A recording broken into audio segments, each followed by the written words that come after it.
You thought you were gonna be watching Tattletale Strangler vs. Tsuyu, but it is I, Combo Breaker, here to plug several things.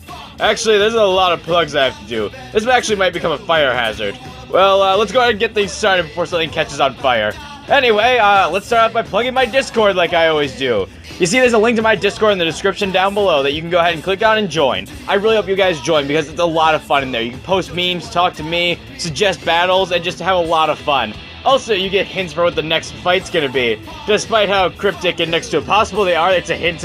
Also, in the description, you'll find links to both of my t-shirts. There's an awesome-looking Captain Fishbowl head one, and one of myself. And I mean, really, who doesn't want to wear me on a t-shirt? That's like the greatest thing ever. Automatic chick magnet, if you ask me. But also, there's a Combo Breaker win-loss record, in case you want to see every character who's ever been on my show, every fight they've ever been in, and if they won or lost.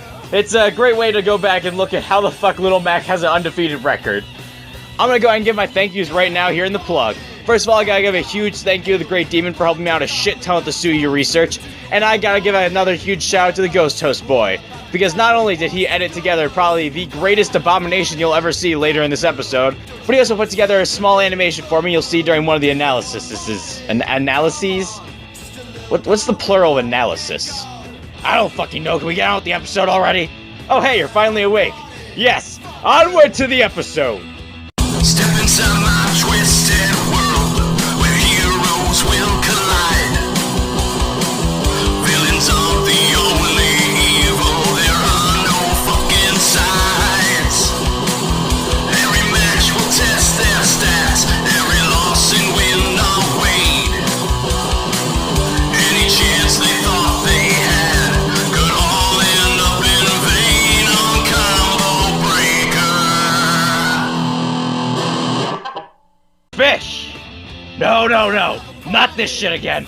We just used Fish Bungin. I am not covering another muscular fish man, alright? It ain't happening.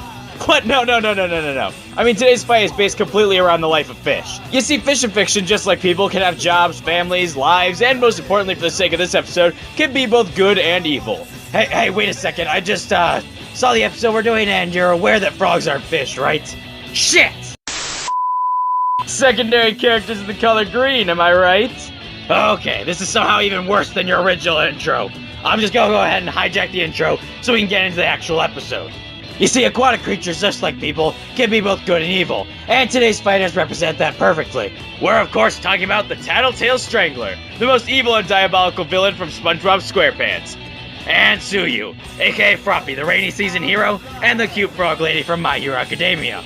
Villains! The most diabolical and horrendous people in fiction, but damn do I love villains. They're just so damn cool, with their badass weapons and their willingness to rip apart and brutally murder anyone who gets in their way. I mean, come on, every villain is lemons. I mean, batshit crazy. I mean, cool as shit. Well, I mean, I guess it depends on the villain, because for every Joker, Negan, Handsome Jack, or Bowser, you have New 52 Lobo, MCU Whiplash, the Raving Rabbids, and fucking Marvel's Toad. Honestly, villains can make or break a story. Oh god, New 52 Lobo. But yeah, you're definitely right. And today we're talking about one of the greatest and most memorable villains of all time.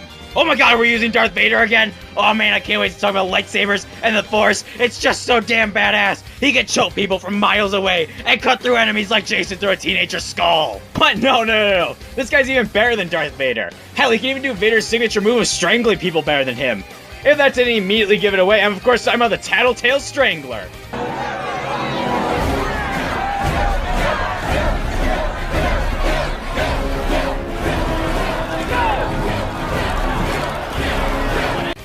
I'm sorry, do you mean that one-off villain Choker McGee from SpongeBob SquarePants? Yes I do. Although I do definitely need to go ahead and correct you on something super important before we even decide to continue. You see, choking is when something gets stuck in someone's windpipe, most often when eating something. You see what the Strangler is doing right there with his bare hands. Oh buddy, that's strangling. Crushing the windpipe with applied force. Yeah sure, calm down there, Handsome Jack. Anyway, we have some actual stuff to talk about, so let's go ahead and talk about the Tattletale Strangler's powers and abilities before we get hit with a copyright strike so hard our channel will be paying a visit to It'll Do in Hell. Well, starting things off is the one and only power the Tattletale Strangler actually has, which would be hammer space. How the hell does a hammer have its own space? Well, then again, Mjolnir is made from a dying star, and it does hold the God Storm in it. Okay, never mind, that checks out. That's not what I mean by hammer space. Wait, then what the hell is hammer space? Well, have you ever seen a character like Deadpool or like Fish Bungeon pull an item out of what seems like their ass? Well, yeah, but I just assumed they shoved everything way up there. Well, maybe Deadpool would, but in the case of other characters like Doomguy and more importantly the Strangler, hammer space is essentially a pocket dimension where certain characters can store things for later use. Kind of like Kirby's stomach, but, it doesn't require constant use of Tums and excessive vomiting to access, any of their items. Did you just compare some random one-off SpongeBob villain to fucking Doomguy, the Slayer of Hell? Yes, I did! I can't even express how stupid that is. Well, with hammer space explained, we can now talk about what the Tattletale Strangler has in terms of arsenal. He's a cartoon fish who started a single episode. What the hell could he possibly have in his arsenal?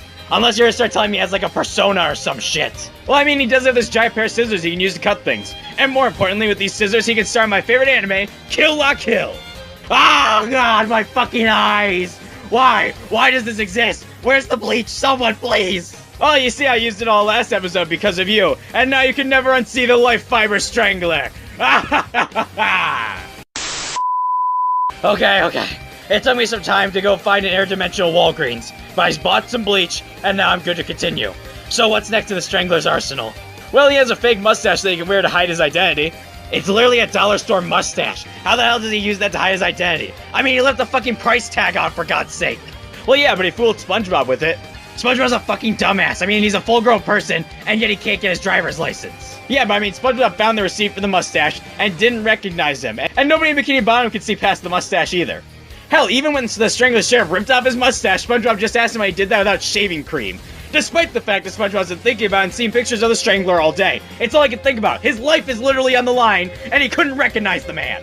Okay, so either everybody in Bikini Bottom's a fucking moron with an IQ that's equal to that of a fucking French toast stick, or the Strangler has Clark Kent levels of bullshit on his side when it comes to hiding in plain sight. And I really don't want to accept the fact that Superman and the Tattletale Strangler have literally anything in common. Well then don't, but we do have 2 or maybe 1.5 more powers to talk about. Well, obviously the man has Toon Force because, well, he's a SpongeBob character, and thus he's shown he can survive stupid amounts of damage. Yeah, but none of those powers or weapons even compare to his best power. I'm actually scared about what you're gonna say. Well, let me ask you a question then. You know who Kenshiro is, right? No! We're talking about a one-off SpongeBob villain. I refuse to let you compare him to Kenshiro as magic exploding, stopping death hand, heart destruction attacks, alright? Kenshiro is essentially a god. We are not comparing the Tattletale Strangler to him. Well, I mean, you're right. The Tattletale Strangler does have to use his hands to do what I'm about to talk about. You see, the Tattletale Strangler is so intimidating and scary that his picture alone turned Larry the Lobster into a cooked lobster dinner with lettuce and a plate and everything, which is just Fist of the North Star levels of absolutely fucking stupid and awesome. I can't even fathom how fucking stupid that is. That's motherfucking... It makes no sense! Damn it! Well, with powers out of the way, let's go ahead and talk about feats. Wait, we're already moving on to feats? Damn, that was quick. Well, surprisingly, the one-off villain didn't have much in terms of gear or powers. You know what? That's a fair point. Anyway, the Strangler's pretty damn strong as he can manhandle the head part of a car seat, and he can easily snap through a shit ton of metal chains in mere seconds. He can hold a large pair of scissors over his head with a single hand, and he's able to run straight through walls. Plus, he's so strong and tough, he actually scares Mr. Krabs, Larry the Lobster, and several other tough Bikini Bottom citizens into running away or just straight up dying just with a picture of himself. And it's also implied that he's previously killed Bikini Bottom citizens before, which is stupidly impressive when you consider the fact that nuclear explosions are a normal, almost daily occurrence for these guys.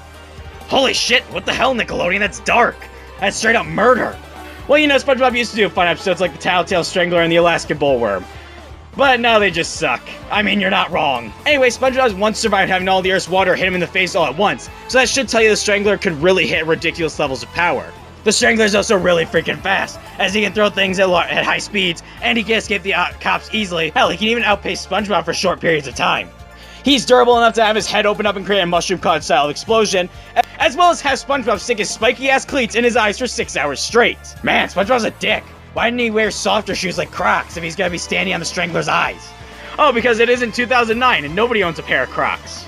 You own a pair of Crocs? I mean, no I don't. Okay then. Anyway, the Stranglers also run through walls, falling out of an airplane with no visible damage, and we see him in the background of later episodes, which means he should be no stranger to surviving the near-daily nuclear explosions of Bikini Bottom. Explosions in Bikini Bottom. Sounds like there's more than just dance moves being busted in there. Well, you win, guy. I guess I'll pay you $50 after the episode. Win what? I bet him $50 that you wouldn't make a sex joke when talking about Bikini Bottom. That was a really stupid bet. I mean, you were literally, you know me, right? We live in the same area. You should just know that was a terrible bet. Clearly, I instantly regretted making it, but I'm glad it was only 50 bucks. Anyway, the Strangler is also incredibly smart. He was smart enough to trick all Bikini Bottom into thinking that he wasn't the Strangler by simply wearing a fake mustache with a price tag still on it. Hell, he even convinced Patrick Star that he was the Strangler the entire time. Quite easily, might I add. Like, seriously, this shit actually happened. How the actual hell? Yeah, Patrick isn't exactly smart. I mean, seriously, look at this man. Oh, I know. 2 giant pink bubbles. Wait, SpongeBob. We're not cavemen. We have technology.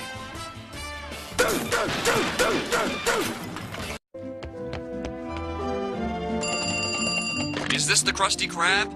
No, this is Patrick. Touché. Well, the Tattletale Strangler isn't perfect. If he gets pushed to his limit, the Strangler will freak the fuck out. And unlike Cloud Stripe with his cool limit breaks, this one doesn't result in a vicious attack. On top of that, if he gets caught in a surprise party, he'll get incredibly agitated and then sit in a chair while he waits it out. Also, he won't strangle you if people are around, so he needs to actually trick people into going to a more secluded area so he can, well, choke you to death. You might want to change that wording. He doesn't choke anyone. Strangle them to death. Happy now? Yes, I am. No matter what, though, the Tattletale Strangler is ready to strangle his way to a kill, so don't you dare tell on him. That's it. I gotta get out of town till I can find a bodyguard. Bodyguard, huh? I might be able to help you out. You don't understand, mister. I need protection from the scariest guy in town. Here's his picture. He doesn't look so tough. It's time to play the music. It's time to light the lights. It's time to meet the Muppets on the Muppet Show tonight. It's time to put on makeup. It's time to dress up right. It's time to raise the curtains on the Muppet Show tonight. Okay, calm down there, Max. This is Combo Breaker, not Maximum Combat. Hey, my name isn't Max, it's... Let's make sure we beep that in editing. Anyway, let's try and keep the Maximum Combat references to a minimum. Minimum Combat? What did I literally just fucking say? Ugh, fine. I mean, let's just be real though here. Tsuyu is just a gender-bent superhero version of Kermit. Well, yeah, but Tsuyu is way more attractive than Kermit. I mean, you find me one person whose waifu is Kermit. Okay then, I can't say that really surprises me, actually. The more you know. So is sexy Kermit out of the way? Oh god, why did you say that? I can't unimagine that now. Well, we have quite a bit to cover when it comes to Tsuyu. Yeah, but before we can cover any of her powers specifically, we need to cover what her quirk is, which is... Toad! What? No, she's not an X-Men villain. Although her powers are suspiciously exactly like his. But marvelously close characters aside, Tsuyu's quirk is called Frog. Oh yeah, thanks to this quirk, Tsuyu gains several frog-like features, like an adorable face, her more slouched posture, not to mention it makes her stand kind of like Spider-Man. Well, at least my pop figure of her does. You think her face is cute? Dude, she looks like that Momo thing. Ugh. God, I'm gonna censor that for everybody. That's fucking horrifying. Let's just go ahead and forget about that and start talking about Tsuyu's actual powers. You see, thanks to her frog quirk, Tsuyu, just like Spider-Man with Spider, gains several amazing frog abilities, such as being able to jump incredible heights like Mario, and even the power to cling onto and climb any surface just like Spider-Man. Living on the edge, fighting crime and licking bats, jumping from the highest ledge, she can leap above her heads.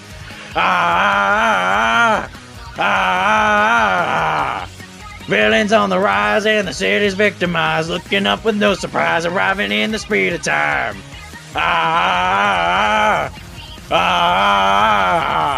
Spectacular, spectacular Tsuyu. Spectacular, spectacular Tsuyu.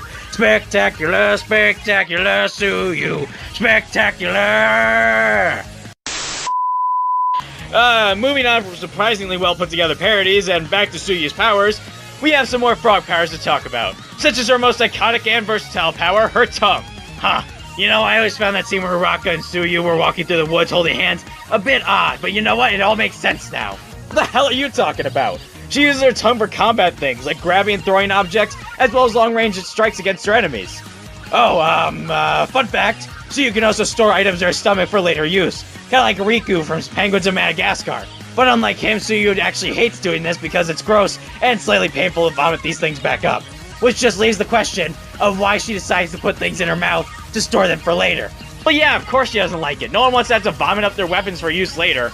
I remember just last week I tried to vomit up that super shotgun I bought off Amazon. Yeah, no, I regretted that shit instantly. Why the hell did you eat the super shotgun?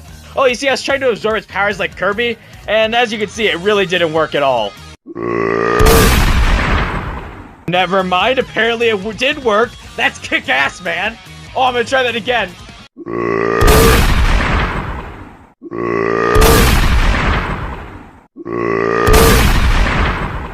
Dude, you just completely destroyed my Shovel Knight amiibo, you bastitch! Oh, get over here, you're fucking done!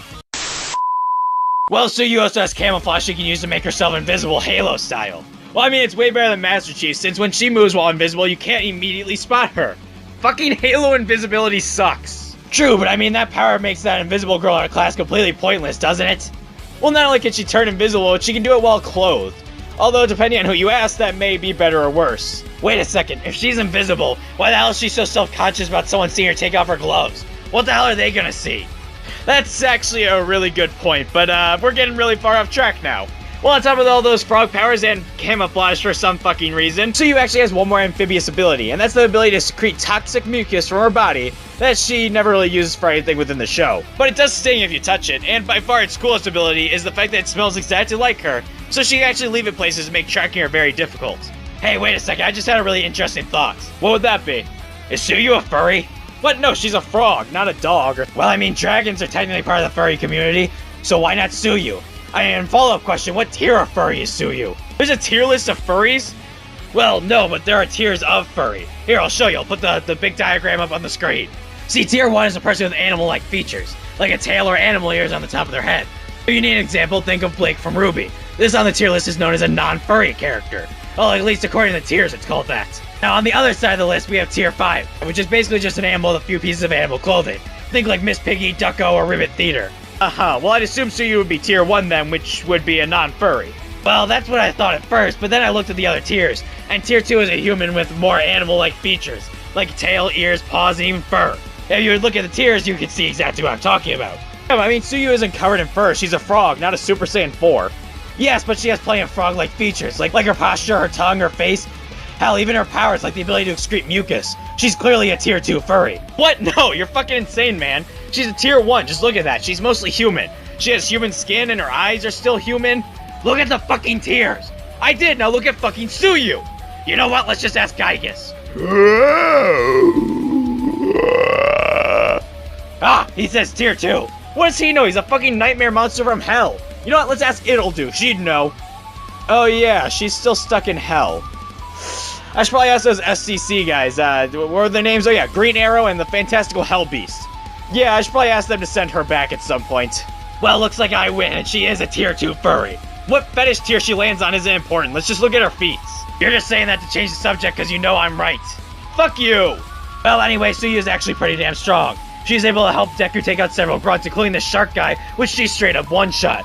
And she would have had to been able to take out a couple of UA robots during the school entrance exams, and those robots were the size of buildings. She's also grabbed and thrown huge-ass rock creatures with nothing but her tongue, and she did fight against some Class B students. And she also helped Tokiyami, aka Dude Raven, take out several ectoplasm clones. Plus, her and her girlfriend Uraka, I'm just fucking calling that right now, took out a giant monster guy who destroyed an apartment complex. Well, your headcanon aside, Tsuyu's also super fast, as she can jump incredible distances and run 50 meters in 5.5 seconds. She's also kept up with Ectoplasm, who could outmaneuver Black Shadow, who earlier in the show was able to fucking blitz Pinky.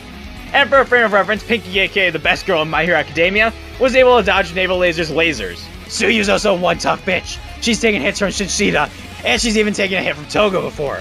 And just the fact that she can keep up with her classmates and even outperform some of them should show you just how tough she is. Plus, Tsuyu is incredibly smart. I mean, on her own, she was able to take out 30 of Ectoplasm's clones, and Ectoplasm is a pro hero who has years of experience in fighting villains. Plus, she was the one who made the plan to actually beat Ectoplasm that her and Tokiyami actually used successfully. On top of that, she's ranked as one of the smartest students in her class, and she was one of the first people to point out how similar Deku and All Might's quirks were. Yeah, Tsuyu is skilled, but she isn't perfect. As Kermit would say, it's not easy being green.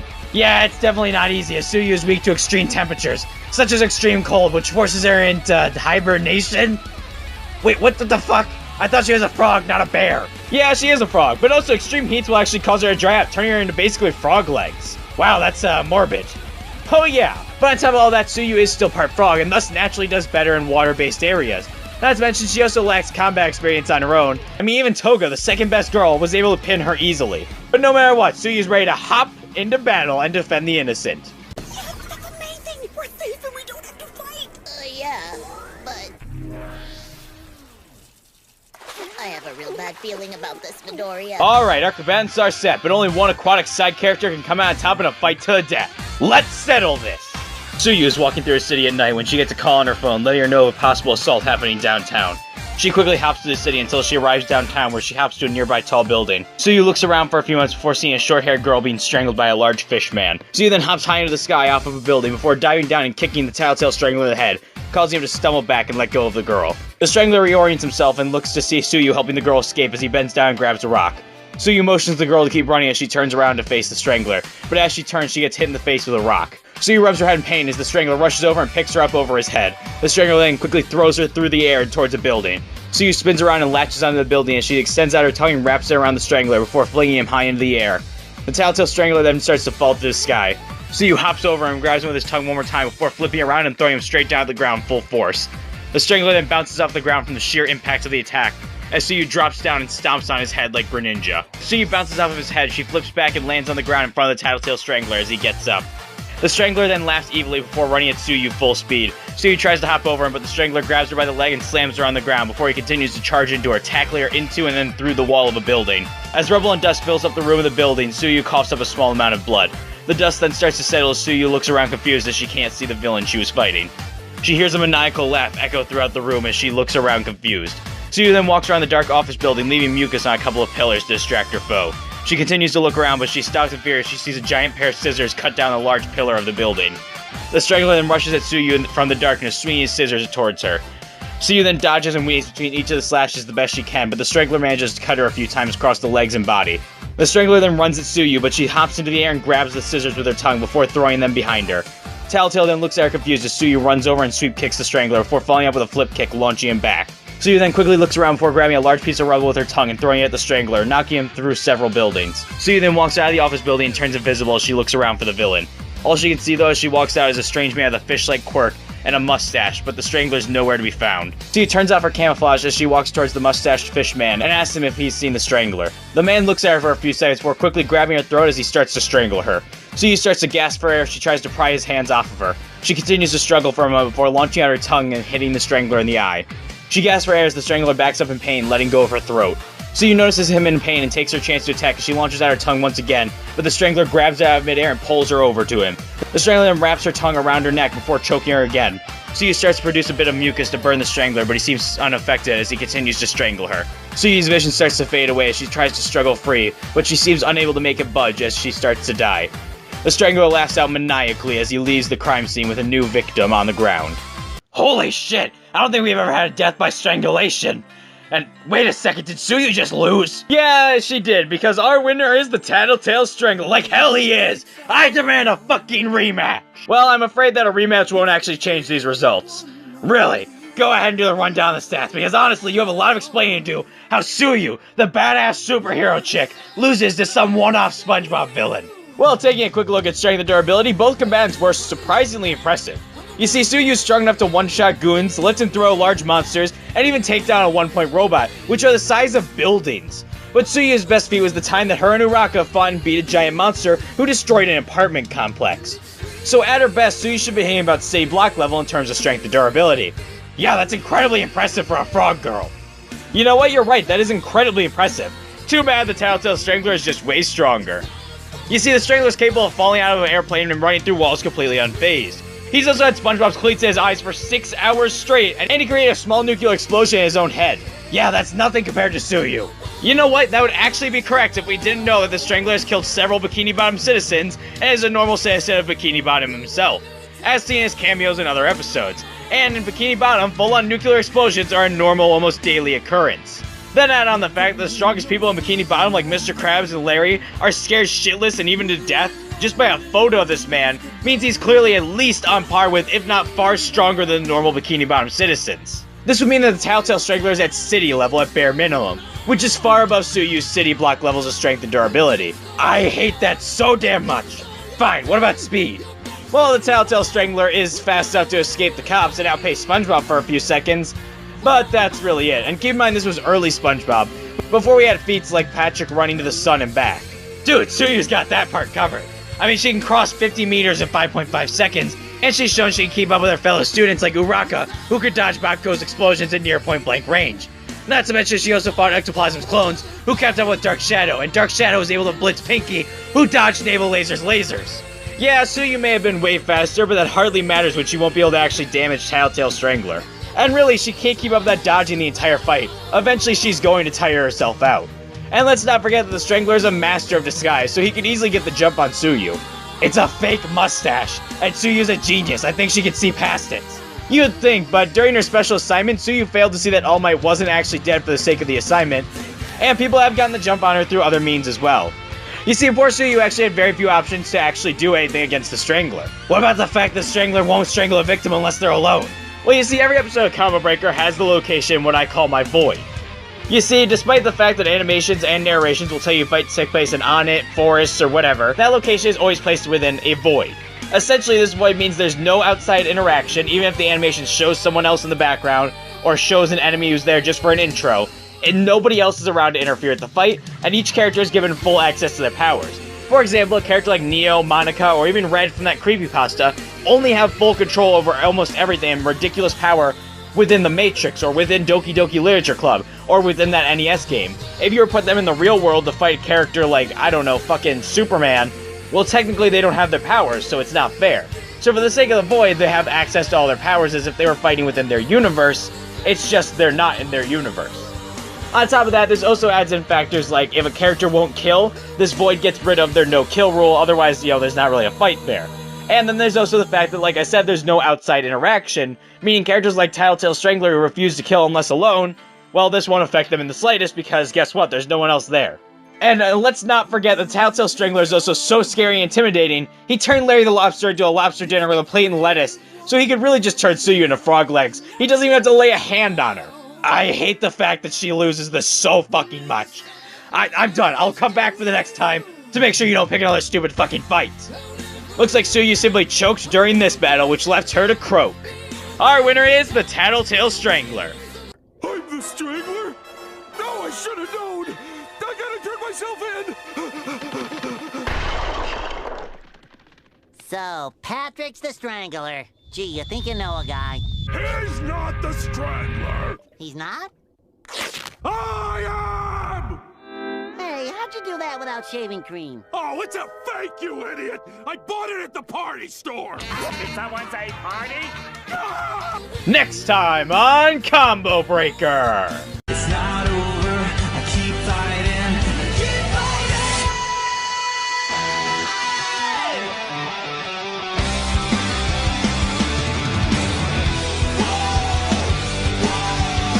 I'm always gonna be the last one standing,